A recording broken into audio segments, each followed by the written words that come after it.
ॐ सच्चिदानन्दरूपाय विश्वोत्पत्त्यादिहेतवे तापत्रय विनाशाय श्रीकृष्णाय वयं नमः। कृष्णाय वासुदेवाय देवकी नंदनाय च नन्दगोपकुमाराय गोविन्दाय नमो नमः। नमः पंकजनाभाय नमः पंकजमालिने नमः पंकजनेत्राय नमस्ते पंकजांघ्रये। कृष्णं नारायणं वन्दे कृष्णं वन्दे व्रजप्रियं कृष्णं द्वैपायनं वन्दे कृष्णं वन्दे पृथासुतम्।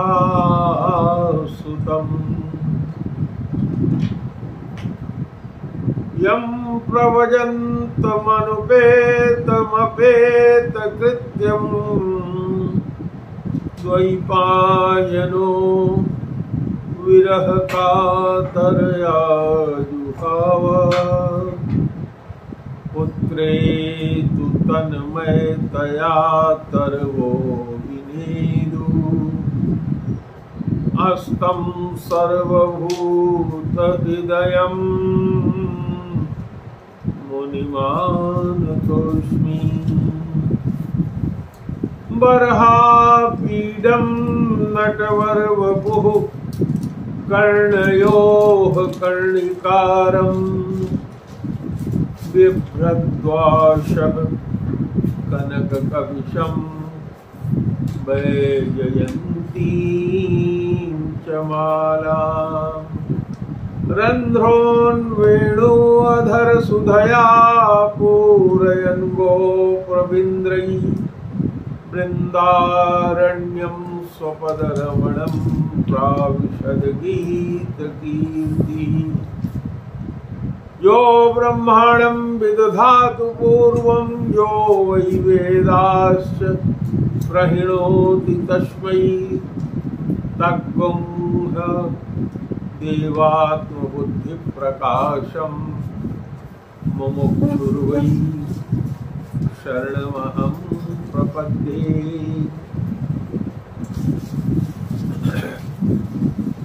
गुरुर्ब्रह्मा गुरुर्विष्णु गुरुर्देवो महेश्वरा। गुरुः साक्षात् परब्रह्म तस्मै श्री गुरुवे नमः। अखण्डमण्डलाकारं व्याप्तं येन चराचरं तत्पदं दर्शितं येन तस्मै श्री गुरुवे नमः।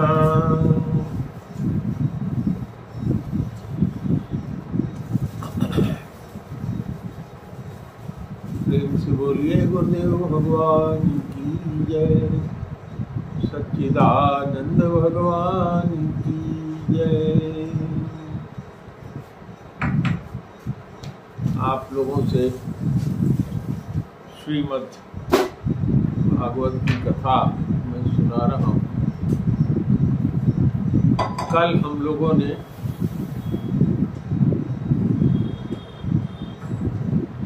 महाराज मनु के पुत्र उत्तानपाद के पुत्र ध्रुव के वंश की कथा राजा पृथु की चर्चा किया था। राजा पृथु की पूरी कथा आपको सुना चुके हैं। राजा पृथु का नाम और यश पूरे ब्रह्मांड और संसार में सबको विदित है। यहाँ पर कथा मैत्रेय जी सुना रहे हैं विदुर जी को, और पृथु जी की कथा सुनाने के बाद मैत्रेय जी ने कहा, हे विदुर जी, महाराज पृथु के बाद उनके परम यशस्वी पुत्र जिनका नाम विजिताश्व था, जिसने बार बार दौड़ा करके इंद्र को पकड़ा था लेकिन उनकी हत्या नहीं किया, तो उसको उन्होंने राजा बना दिया विजिताश्व। विजिताश्व का अपने छोटे भाइयों पर बहुत स्नेह था, इसलिए उन्होंने अपने चारों भाइयों को चारों दिशाओं का अधिपति बना दिया। उनके चारों भाइयों का नाम इस तरह से था। हर्यक्ष को उन्होंने पूरब का पूरा एरिया राज्य देखने के लिए कहा, क्योंकि अकेले वही सम्राट थे पूरे पृथ्वी पर। धूम्रकेश को उन्होंने दक्षिण दिशा का सम्राट बना दिया, सम्राट, सारा कार्य उनको देखना था। और वृक को पश्चिम दिशा का और द्रविड़ को उत्तर दिशा का राज्य दिया। तो देखिए, श्रीमद् भागवत में जो सुई चल रही है वो घड़ी के सुई के अनुसार ही हमेशा कथा का वर्णन आता है। जैसे घड़ी की सुई हमेशा दक्षिणावर्त चलती है, दक्षिण को चलती है, पूरब को होते हुए दक्षिण जाती है, दक्षिण से पश्चिम आती है, पश्चिम से उत्तर आती है, फिर पूरब जाती है। इसी तरह से चारों दिशाओं का उन्होंने अपने भाइयों को अधिपति बनाया, राजा नहीं बनाया, माने उनको इंचार्ज बना दिया कि उन क्षेत्रों में वो सब कुछ कार्य देखेंगे। इंद्र को चूंकि उन्होंने मारा नहीं था, तो इंद्र ने उनको ऐसी शक्ति दिया था कि वो अंतर ध्यान हो सके, इसलिए विजिताश्व का एक नाम अंतर ध्यान भी था। और विजिताश्व की शादी शिखंडिनी नाम की कन्या से हुई थी, जो समुद्र की बिटिया थी। और उस शिखंडिनी से, जो समुद्र की कन्या थी, उससे 3 पुत्र उनके हुए, जिनका नाम था पावक, जिसका जो अग्नि को कहते हैं, वास्तव में ये सब अग्नि ही हो गए बाद में। दूसरे का नाम था पवमान और तीसरे का नाम था सूची।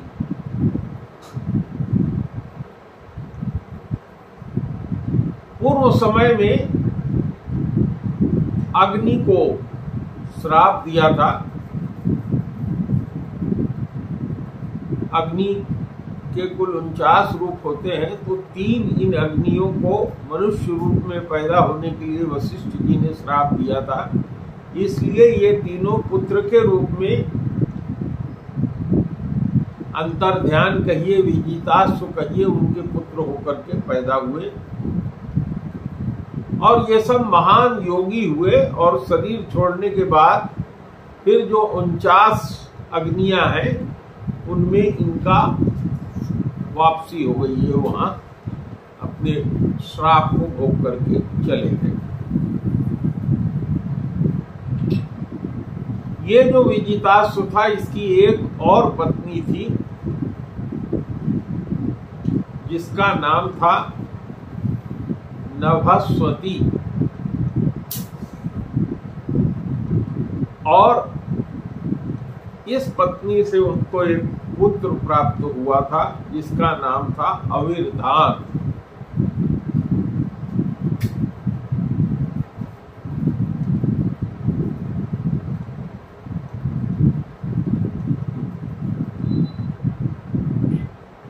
ये महाराज जो अंतर्ध्यान थे या जिनको विजिताश्व कहा जाता था, ये इन्होंने बहुत से यज्ञ किए, बहुत ही अच्छा शासन किया, जनता इनसे बड़ी प्रसन्न थी। ये भगवान विष्णु के उपासक थे और अंत में भगवान की आराधना करते हुए भगवान के दिव्य लोक को इन्होंने प्राप्त किया। मैत्रेय जी ने कहा कि हे विदुर जी, जो हविर्धान था, ध्यान रखिएगा, मैंने बताया कि हविर्धान पुत्र था।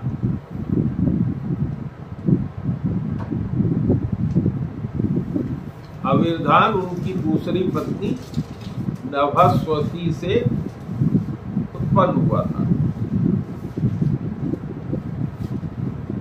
तो ये जो हविर्धान था, इसकी शादी इसी के नाम से मिलती जुलती पत्नी हविर्धानी, आजकल कुछ लोग कह देते हैं ना विदुर विदुरानी, वैसे हविर्धान की पत्नी हविर्धानी।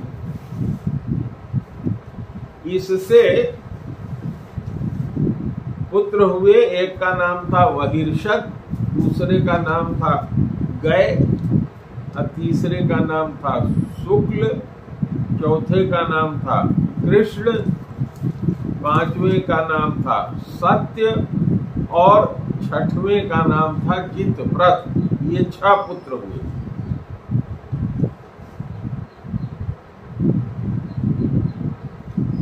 इसमें जो हविर्धान का पुत्र था, जिसका नाम वहिर्षद था,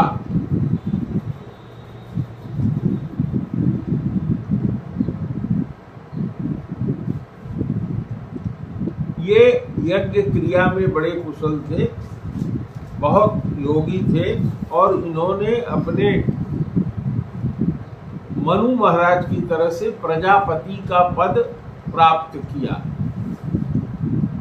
आज हम आप लोगों को जो कथा सुनाने जा रहे हैं, वो प्रचेताओं की कथा सुनाने जा रहे हैं। इन्हीं के वंश में आगे प्रचेता लोग उत्पन्न होंगे। ये जो वहिर्षद थे, इन्होंने इतना यज्ञ किया कि जहां यज्ञ करते थे, अगले बार उसके पूरब में यज्ञ करते थे। तो पूरब तरफ की समुद्र पर्यंत, यानी जहां ये यज्ञ शुरू किए थे, वहां से लेके समुद्र तक जितना जगह था, सब पर इन्होंने कुंड बना बना करके हवन किया था, यज्ञ किया था। तो पूर्व की सारी पृथ्वी जो है कुश से पट गई, कुशा से पट गई। ध्यान रखिएगा, कुशा को किसी कुश के नाम पर, कुशा के नाम पर इनका नाम हो गया राजा प्राचीन बरही। राजा प्राचीन वर्ग, ये राजा प्राचीन बरही जो थे, ये पुत्र थे ना, मनु जी के खानदान में आगे चले आ रहे हैं। तो ब्रह्मा जी ने इनको आज्ञा दिया कि तुम समुद्र की कन्या सतदूति से विवाह कर लो।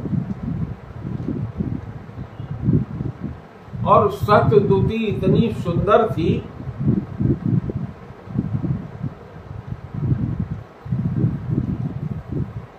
कि उसके समान सारे ब्रह्मांड में कोई सुंदर नहीं था।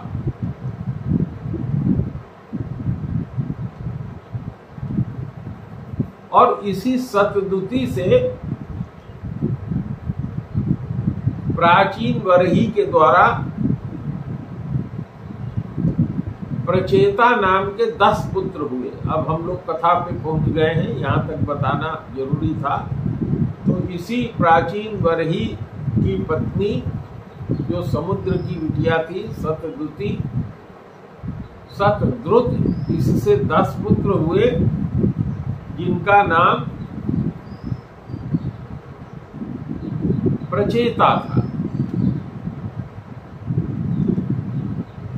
जब इनके पिता ने यानी प्राचीन बरही ने आदेश किया कि अब तुम लोग शादी करो 10 को और संतान उत्पन्न करो, तो इन सबों ने तपस्या करने का निर्णय किया और तपस्या करने के लिए समुद्र में इन्होंने प्रवेश किया। आप ध्यान रखिएगा कि समुद्र की बिटिया, समुद्र एक तरह से इनका नाना हुआ, तो समुद्र में इन सबों ने प्रवेश किया और 10,000 वर्ष तक उन्होंने श्री हरि की आराधना किया समुद्र में खड़े होकर। और जब ये घर से निकलकर समुद्र में तपस्या करने के लिए जाने लगे तो रास्ते में इनको देवाधिदेव महादेव जी का दर्शन हुआ और देवाधिदेव महादेव जी ने इन प्रचेताओं को, 10 जो पुत्र थे प्रचेता कहलाते थे, इनको तत्व का उपदेश दिया और उसी तत्व का जो उपदेश दिया उसी का पालन करके इन लोगों ने भगवान विष्णु को, भगवान कृष्ण को, परमेश्वर जिनको कहते हैं, उनको प्राप्त किया। अब इतना कहने के बाद विदुर जी ने मैत्रेय जी से पूछा कि हे भगवान, जब ये लोग तपस्या के लिए जा रहे थे तो रास्ते में इनकी मुलाकात किस प्रकार से भगवान शंकर से हुई और भगवान शंकर ने उनको क्या उपदेश दिया? क्योंकि जो देहधारी जीव हैं, इनका शिव जी के साथ समागम होना अत्यधिक दुर्लभ है। औरों की बात क्या किया जाए, जो मुनि लोग होते हैं, ऋषि लोग होते हैं, वो भी उनका निरंतर ध्यान करने के बाद भगवान शंकर को नहीं पाते।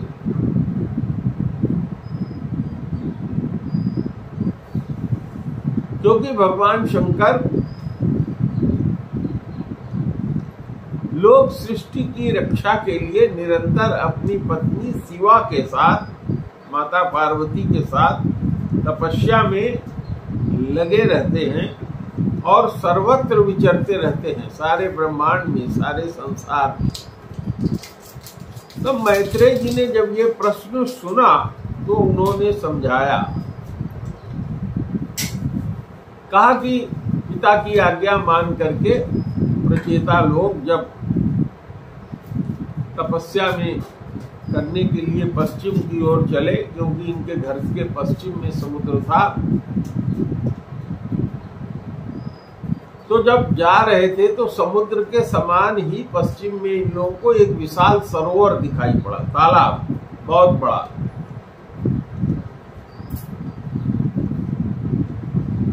और उस तालाब की तुलना किसी महापुरुष के चित्त से की जाती है, क्योंकि देखिए चित्त में वही संसार, चित्त को ही संसार कहते हैं। जो हमारे चित्त में है वही हमारा संसार है।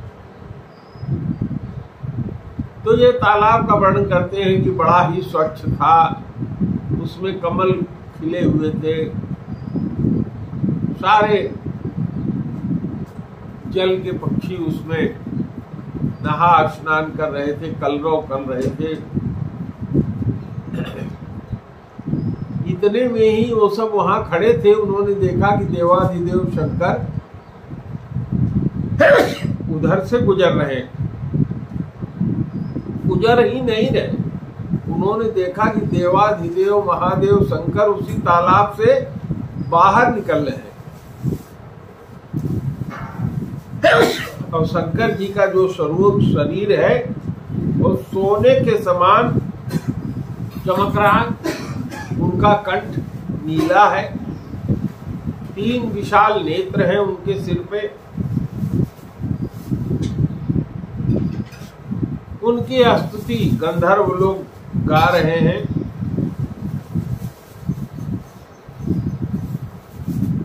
तो ये जो 10 राजा के पुत्र थे जिनको प्रचेता कहा जा रहा था, इन प्रचेताओं ने भगवान शंकर को दंडवत होकर के प्रणाम किया।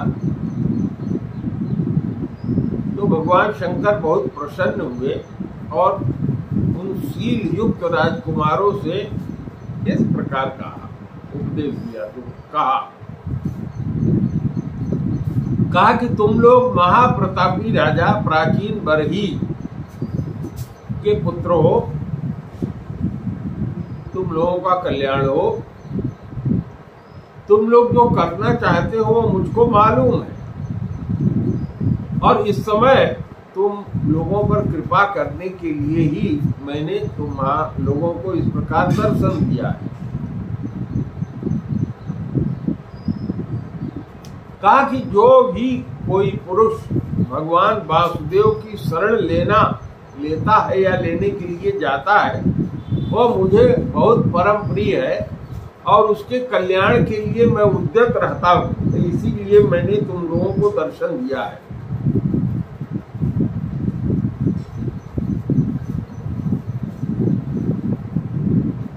अब भगवान शंकर बता रहे हैं इन प्रचेताओं को कि जो अपने वर्ण और आश्रम धर्म का पालन करता है, वर्ण 4 ब्राह्मण क्षत्रिय वैश्य शूद्र, जिस वर्ण में पैदा हुआ उस धर्म का पालन, और आश्रम 4 ब्रह्मचर्य, गृहस्थ, वानप्रस्थ और सन्यास। इस तरह अगर 100 जन्मों तक वो पालन करता रहता है तो उसके बाद वो ब्रह्मा का पद प्राप्त करता है। आप लोग जान लीजिए, कोई भी आदमी ब्रह्मा का पद प्राप्त कर सकता है, और इससे भी ज्यादा जब पुण्य होता है तो कहा उन्होंने कि फिर वो मुझको प्राप्त होता है। लेकिन जो भगवान का अनन्य भक्त है वह तो मृत्यु के बाद सीधे भगवान विष्णु के ही सर्व प्रपंचातीत परम पद को प्राप्त हो जाता है, जिसे रुद्र रूप में स्थित मैं तथा अन्य आधिकारिक देवता अपने अपने अधिकार की समाप्ति के बाद प्राप्त करेंगे। यानी जब हम लोग देवत्व को समाप्त कर लेंगे तब भगवान के धाम में हमें वो स्थान मिले। तुम लोग भगवान के भगवत भक्त हो, इसलिए मैं तुम लोगों को बहुत ही पवित्र, मंगलमय और कल्याण का स्रोत, जिससे भगवान की पूजा की जाए तो वो शीघ्र प्रसन्न होते हैं, वो बताता हूं।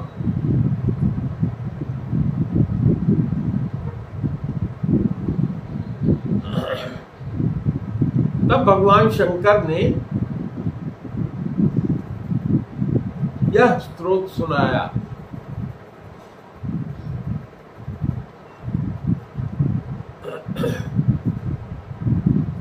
नमः पंकजनाभाय भूत सूक्ष्मेन्द्रियात्मने वासुदेवाय शांताय कूटस्थाय स्वरोचिसे संकर्षणाय सूक्ष्माय दूरान्तायान्तकाय च नमो विश्वप्रबोधाय प्रद्युम्नायान्तरात्मने नमो नमो अनिरुद्धाय ऋषिकेशेन्द्रियात्मने नमः परमहंसाय पूर्णाय निर्भीतात्मने। इस तरह से स्वर्गापवर्ग द्वाराय नित्यं शुचिप्रदे नमः नमो हिरण्यवीर्याय चातुर्होत्राय तन्तवे नमः ऊर्ज ईशेत्रय्या पतये यज्ञरेतसे तृप्तिदाय च दीवानां परम सर्वरसात्मने। इस तरह से एक बहुत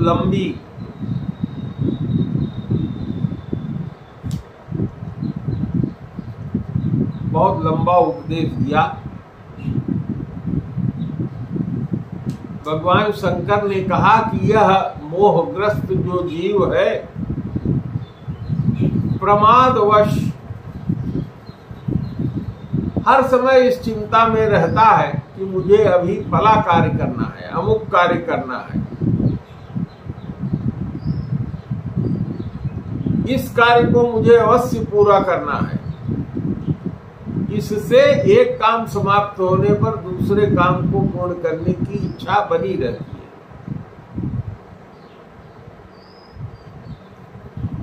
और उस जीव के लिए भूख से जीव लपलपाता हुआ सर्प जैसे चूहे को चट कर जाता है, उसी प्रकार उसका काल जो है उसको अकस्मात लील लेता है, यानी वो काल के गाल में आकर के समाप्त हो जाता है। कभी उसको मौका मिला ही नहीं कि भगवान की उपासना करे। तो वो अपने आप की अवहेलना करने के कारण और अपने आयु को व्यर्थ मानने वाला कौन सा ऐसा जीव होगा, हे प्रभु, हे भगवान विष्णु, हे भगवान श्री कृष्ण, जो आपके चरण कमलों को विसारेगा। इसकी पूजा तो काल की आशंका से ही हमारे पिता शंकर जी कर रहे हैं। हमारे पिता ब्रह्मा जी और स्वयंभू मनु आदि 14 मनुओं ने बिना कोई विचार किए केवल श्रद्धा से ही किया था। ब्रह्मन इस प्रकार सारा जगत रुद्र रूप काल के भय से व्याकुल है। अतः परमात्मा इस तत्व को जानने वाले हम लोग तो इस समय आपके ही सर्वथा भाव पुण्य आश्रय हैं। इस तरह से उन प्रचेताओं ने कहा। तो भगवान शंकर ने उनको समझाया कि हे राजकुमारों, तुम लोग विशुद्ध भाव से अपने स्वधर्म का आचरण करते हुए भगवान में चित्त लगाकर मेरे बताए हुए इस स्तोत्र का जप करते रहो। भगवान तुमको मिलेंगे, तुम्हारा मंगल होगा। मैंने तुम्हें यह योगादेश नाम का स्तोत्र सुनाया है, तुम लोग इसको मन में धारण करके मुनियों सा आचरण करते हुए एकाग्रता से आदर पूर्वक अभ्यास करो। यही स्तोत्र पूर्व में जितने प्रजापति हुए हैं उन्होंने ब्रह्मा जी के कहने पर प्रजा उत्पन्न करने की इच्छा से भगवान को सुनाया था।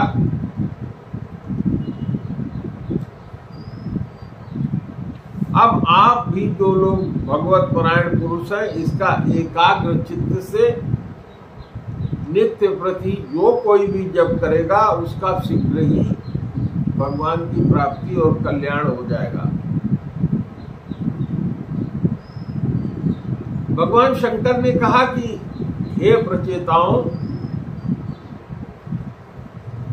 कल्याण साधन में मोक्षदायक जो ज्ञान होता है वही श्रेष्ठ होता है। और ज्ञान की इस नौका पर चढ़ा हुआ भक्त इस दुस्तर संसार सागर को शीघ्र ही पार कर लेता है। भगवान शंकर ने कहा कि यद्यपि भगवान की आराधना बहुत कठिन है, लेकिन मेरे द्वारा जो मैंने तुम्हें बताया है इस तरीके से जो श्रद्धा पूर्वक प्राप्त पाठ करेगा, सुगमता से भगवान को प्रसन्न कर लेगा। और सारे साधन का एक ही फल है, भगवान के चरणों में प्रेम।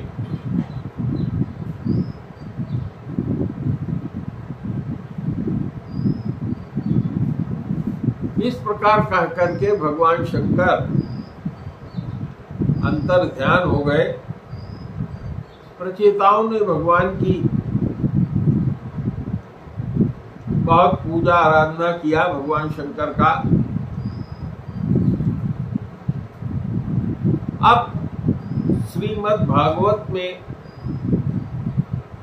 एक बहुत ही विचित्र कथा आती है, जिसको कहते हैं पुरंजन की कथा। यह पुरंजन की कथा मैं आप लोगों को सुनाने जा रहा हूं, इन्हीं प्रचेताओं से ही संबंधित है। ध्यान से सुनिएगा। विदुर जी जब इस प्रकार भगवान शंकर ने प्रचेताओं को उपदेश दिया,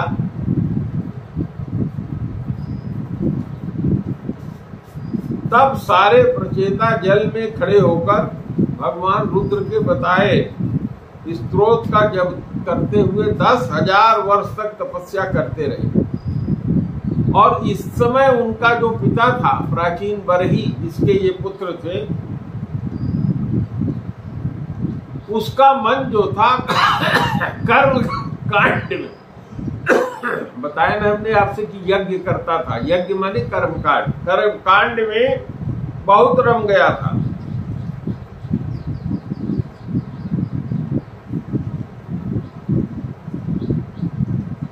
तो यह जो उपदेश है, यह उपदेश पुरंजन का उपदेश नारद जी ने प्राचीन बरही को जाकर के दिया था।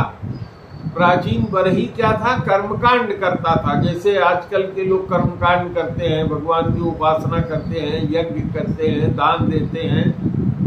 तो इतना ज्यादा उसने किया था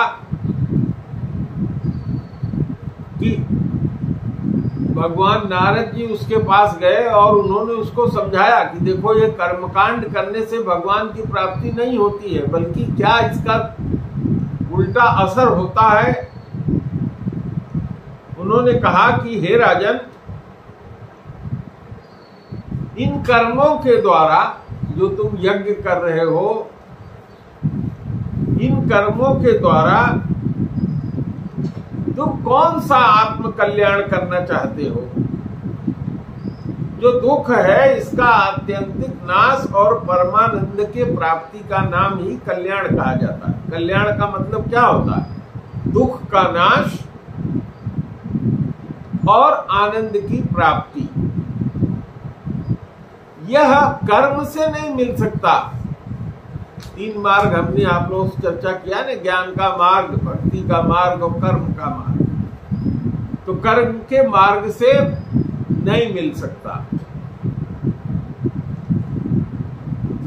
तो प्राचीन बरही राजा ने नारद जी से कहा कि हे भगवान, मेरा मन तो और मेरी बुद्धि इसी कर्मों में फंसी हुई है, इसलिए परम कल्याण कैसे होगा ये मैं कुछ जानता नहीं। आप मुझे विशुद्ध ज्ञान का उपदेश दीजिए, जिससे मैं इस कर्म बंधन से छूट जाऊं। क्योंकि जो पुरुष कपट धर्म में गृहस्थ आश्रम में ही रहता हुआ पुत्र, स्त्री और धन को ही परम पुरुषार्थ मानता है, वह अज्ञानवश इस संसार रूपी जंगल में ही भटकता रहता है और कभी जीवन में परम कल्याण को प्राप्त कर नहीं सकता। नारद जी ने कहा, हे राजन, देखो सुनो, तुमने यज्ञ में निर्दयता पूर्वक जो हजारों पशुओं की बलि दिया है, क्योंकि यज्ञ में पशु बलि दी जाती थी। तुम आकाश में देखो, वे सब तुम्हारी पीड़ा को याद करते हुए इंतजार कर रहे हैं कि कब तुम शरीर छोड़ करके तुम्हें जमदूत लेके जाएं और रास्ते में वो अपना बदला तुमसे ले। उन्होंने कहा, सुनो हे प्राचीन बरही, सुनो, मैं तुम्हें एक राजा पुरंजन की कथा सुनाता हूं। नारद जी ने कहानी सुनाना प्रारंभ किया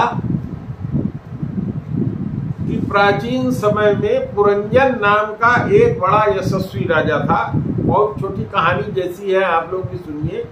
पुरंजन नाम का एक यशस्वी राजा था। उस राजा का एक मित्र था जिसका नाम था अविज्ञात। नाम पर ध्यान रखिएगा, अविज्ञात, जिसको कोई नहीं जानता।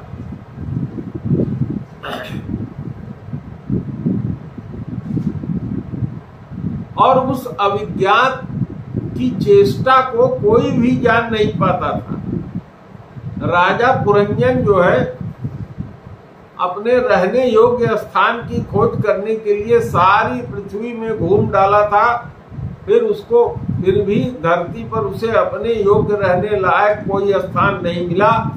तब वो बहुत उदास हो गया, क्योंकि राजा पुरंजन जो है उसको बहुत से भोगों की लालसा थी, और उन भोगों को भोगने के लिए संसार में उसने जितने भी नगर देखे थे उसमें से उसको कोई भी ठीक जचा नहीं था।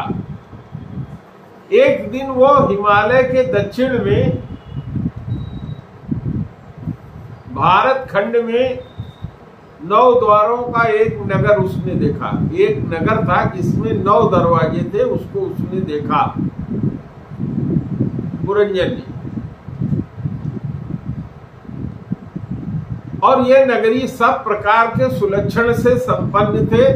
चारों तरफ परकोटा माने बाउंड्री थी, बगीचा था, अटारियां थी, खाइयां थी, झरोखे थे, राज द्वार से सुशोभित था, और सोना चांदी था, लोहे के शिखर वाले विशाल भवनों से खचाखच भरा हुआ था। यह स्थान राजा को जचा, क्योंकि वहां के महल जो थे उनमें फर्श नीलम, स्फटिक, बैदूर्य आदि के बने हुए थे, और वो भोगावतीपुरी जो इंद्र का है उसके अनुसार दिखाई पड़ता था। उस नगर के बाहर बहुत सुंदर सुंदर वृक्ष लताएं से भरी हुई बाग था, और उस नगर के बीचों बीच एक सुंदर सरोवर था। आसपास अनेक पक्षी कलरव करते रहते थे। सरोवर के किनारे जो वृक्ष थे उनकी डालियां हमेशा फूलों से भरी रहती थी।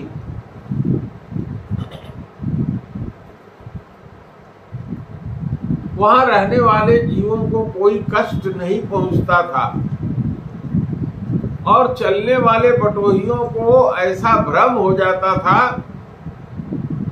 कि वह बगीचा जो रास्ते में चलने वाले बटोही माने यात्री, उनको विश्राम करने के लिए बुला रहा है। राजा पुरंजन उस नगर में गया, घूम रहा था। घूमते उसने एक सुंदर नवयौवन संपन्न स्त्री को आते हुए देखा, जो अकस्मात उसकी ओर आ गई थी। उस स्त्री के साथ 10 सेवक थे, और जिनमें से प्रत्येक 100 नायिकाओं का पति था। 10 सेवक जो थे, एक सेवक के पास 100 सेवकनियां थी। ये 10 सेवक थे, और एक 5 फन वाला जो सांप था वो उसका द्वारपाल था, जो सब ओर से उस नगर की सुरक्षा करता था। और वह सुंदरी भोली भाली किशोरी थी, और किसी श्रेष्ठ पुरुष को विवाह के लिए खोज रही थी।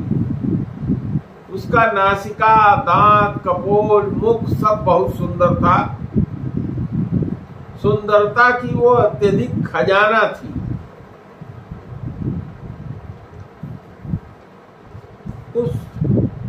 उस बाला को देख करके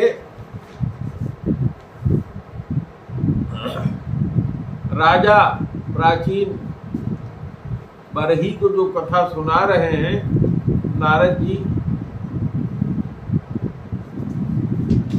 उसमें नायक कौन है? पुरंजन। पुरंजन ने उस सुंदरी से कहा, हे कमल दल लोचन, मुझे बताओ कि तुम कौन हो, किसकी कन्या हो, कहां से आई हो, यहां रहती हो। इस पुरी के समीप तुम क्या करना चाहती हो? और ये तुम्हारे साथ 11 महान सूरवीर द्वारा संचालित 10 सेवक कौन है? माने सेवकों के पास बहुत सेना थी।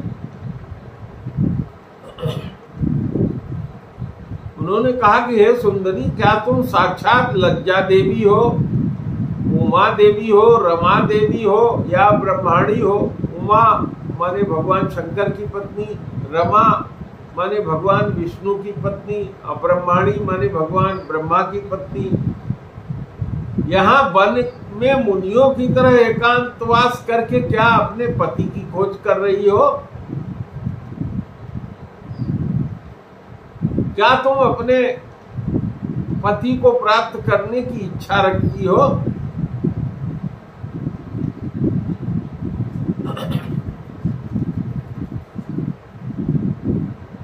इस प्रकार उन्होंने चर्चा किया और नारद जी ने आगे सुनाया कि वीरवर, जब राजा पुरंजन अधीर हो गए और हंसकर इस प्रकार से उससे चर्चा किया, तब उस बालिका ने भी हंसते हुए उसका अनुमोदन किया। वो भी राजा को देख के मोहित हो गई थी। वह कहने लगी, हे राजन, अपने उत्पन्न करने वाले को तो मैं ठीक ठाक नहीं जानती कि मुझको किसने पैदा किया, और न ही अपने या किसी दूसरे नाम या गोत्र को मैं जानती हूँ। वीरवर, आज हम सब इसी पुरी में हैं, इसके सिवा मैं कुछ नहीं जानती। मुझे इसका भी पता नहीं है कि हमारे रहने के लिए ये जो पुरी है जहाँ आप आए हैं, इसको किसने बनाया है। और हे प्रियवर, ये जो पुरुष मेरे सखा हैं और जो इनके साथ स्त्रियां हैं, ये मेरी सहेलियां हैं, तथा जिस समय मैं सो जाता हूँ, ये 5 फन वाला जो सर्प है, ये जागता रहता है और पुरी की रक्षा करता है। हे शत्रुदमन, आप यहाँ पधारे, ये मेरे लिए सौभाग्य की बात है। आपका मंगल हो। आपको विषय भोगों की इच्छा है, उसकी पूर्ति के लिए मैं अपने साथियों सहित सभी प्रकार का भोग आपको प्रस्तुत करूंगी, अगर आप मेरे से शादी कर लें।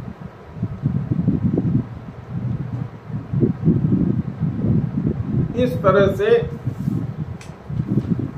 राजा ने शादी कर लिया उससे।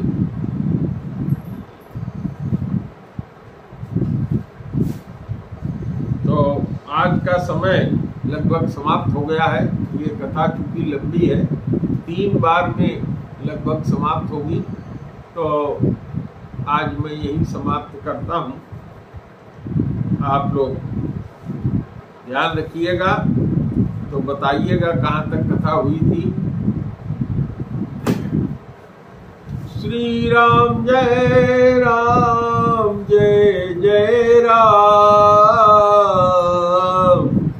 जय सिया राम, जय जय सिया राम, जय रघुनंदन, जय सिया राम, सीता राम, जय सीता राम। एक बार प्रेम से बोलिए गुरुदेव भगवान की।